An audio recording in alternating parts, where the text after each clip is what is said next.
নমস্কার, স্পটার নিউজে আপনাদের স্বাগত। আমি আছি মানস ভট্টাচার্যের সঙ্গে। মানসদা, প্রত্যাশা মতো মোহনবাগান রবিবার back to back league shield জিতল।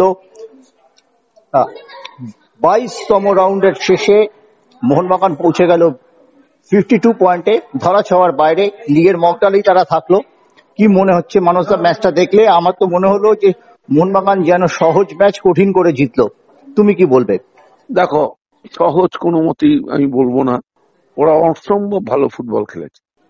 শুরু থেকে ওরা যেভাবে উইং অ্যাটাক করেছে, মাঝখান থেকে বল তুলেছে প্রথম দিকে, এবং একটা বল তো প্রায় গোল হয়েই গিয়েছিল, যেটা তোমার ডান দিক থেকে পাঠিয়েছিল রাহুল কেপি।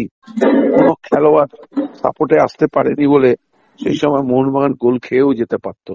ওরা মাঝখান থেকে থ্রু বার করেছে খুব ভালো করে, এবং মুর্তজা ফর তাকে রক্ষণে রেখে যে নেতৃত্বটা ও দিয়েছে তার কিন্তু আমি প্রশংসা করব। আজকে তুমি যে কথাটা বললে যে সহজ ম্যাচকে কঠিন করে,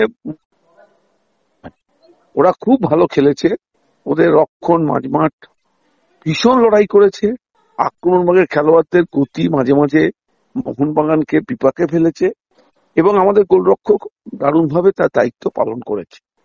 এবার মোহনবাগানের কথায় যদি আসি, তুমি যেটা বলেছো, আমি প্রথম দিন থেকে তোমাদের একটা কথা বলে আসছি যে মোহনবাগান যেভাবে তাদের দল গঠন করেছে, তারা কিন্তু মানে প্রফেশনাল প্লেয়ার।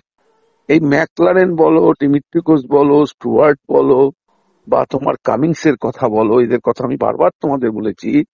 এরা হয়তো প্রথম দিকে সেইভাবে অ্যাডজাস্ট করতে পারেনি, কিন্তু যত দিন গেছে এরা কিন্তু তাদের জাত চিনিয়েছে। আজকে স্টুয়ার্ট যে ফুটবলটা খেলেছে, আমি তো একটা সময় ভাবছিলাম যে স্টুয়ার্ট কে ও তুলবে, মানে তুলে কাকে নামাবে, কামিন্সকে কখন সুযোগ দেবে। বা দিমিত্রিকোসকে আমি যখন দেখছি ও ওয়ার্ম আপ করাচ্ছে, তখন ভাবছি হয়তো দিমিকেও হয়তো ও আনতে পারে। আমি গতবারও এই জয়ের সাক্ষী ছিলাম, এবারেও আমি এই জয়ের সাক্ষী রইলাম। গতবার গোয়াতে এই ম্যাচটা হয়েছিল বেঙ্গালুরুর সাথে, এবং সেখানে জিতে আমরা লিগ শিল্ড জিতেছিলাম। আজকেও এই কলকাতার মাঠের এই জয়টা হলো, এবং আজকে যে বলগুলো ম্যাকলারেনের কাছে আসছিল, ম্যাকলারেন কিন্তু অনেক আগেই গোল করতে পারতো, পারেনি। হয়, খেলার মধ্যে হয়। এবং শুধু আমি এখানে একটা কথা বলবো, ম্যাকলারেনের অনেক প্রয়াস ব্যর্থ করে দিয়েছে মুর্তজা ফলরা। এমন এমন সময় ওরা স্লাইডিং ট্যাকেল করেছে, এমন এমন সময় বল যখন গোলের দিকে যাচ্ছে পা বাড়িয়ে সেই বলকে কর্নার করেছে। এগুলো ভালো একটা দিক, একটা ফুটবলের ভালো লড়াই। এবং একটা পেনাল্টি নিয়ে একটা বিতর্ক হয়েছিল, রেফারিকে আমি অনেক ধন্যবাদ দেব। বলটা কিন্তু পেনাল্টি বক্সের বাইরেই হয়েছে ঘটনাটা, এবং টিভিতে খুব ভালো মতোই ওটা দেখিয়েছে। ওটা পেনাল্টি নয়, তবে হ্যাঁ, পরে যে সিদ্ধান্তটা তিনি দিয়েছেন, ওকে যে রেড কার্ড দেখালো, দ্বিতীয় হলুদ কার্ড থেকে যেভাবে রেড কার্ড দেখালো, এটা উনি দারুণ সিদ্ধান্ত নিয়েছেন। এবং আমি মুর্তজা ফলের প্রশংসা করবো এই কারণে, ও যখন দেখেছে নিশ্চিত গোল হয়েই যাচ্ছে, তখন ওর ফাউল করা ছাড়া কিছু করা ছিল না। এবার আমি বলবো দিমিত্রির পারফরমেন্স নিয়ে। দিমিত্রি তার আগেও একটা শট নিয়েছিল। অমরিন্দার আজকে অনবদ্য ফুটবল খেলেছে। আজকে অমরিন্দারের জন্যই মোহনবাগান খুব আর্লি গোলটা পায়নি। মোহনবাগান অনেক ভালো ভালো অ্যাটাক করেছে। দেখো, উড়িষ্যার থেকে মোহনবাগান দল অনেক ভালো, মোহনবাগানের উইং অ্যাটাক অনেক ভালো। আপুইয়া আজকে খুব ভালো ফুটবল খেলেছে, ভালো ভালো বল বাড়িয়েছে। স্টুয়ার্ট খুব ভালো ভালো বল বাড়িয়েছে।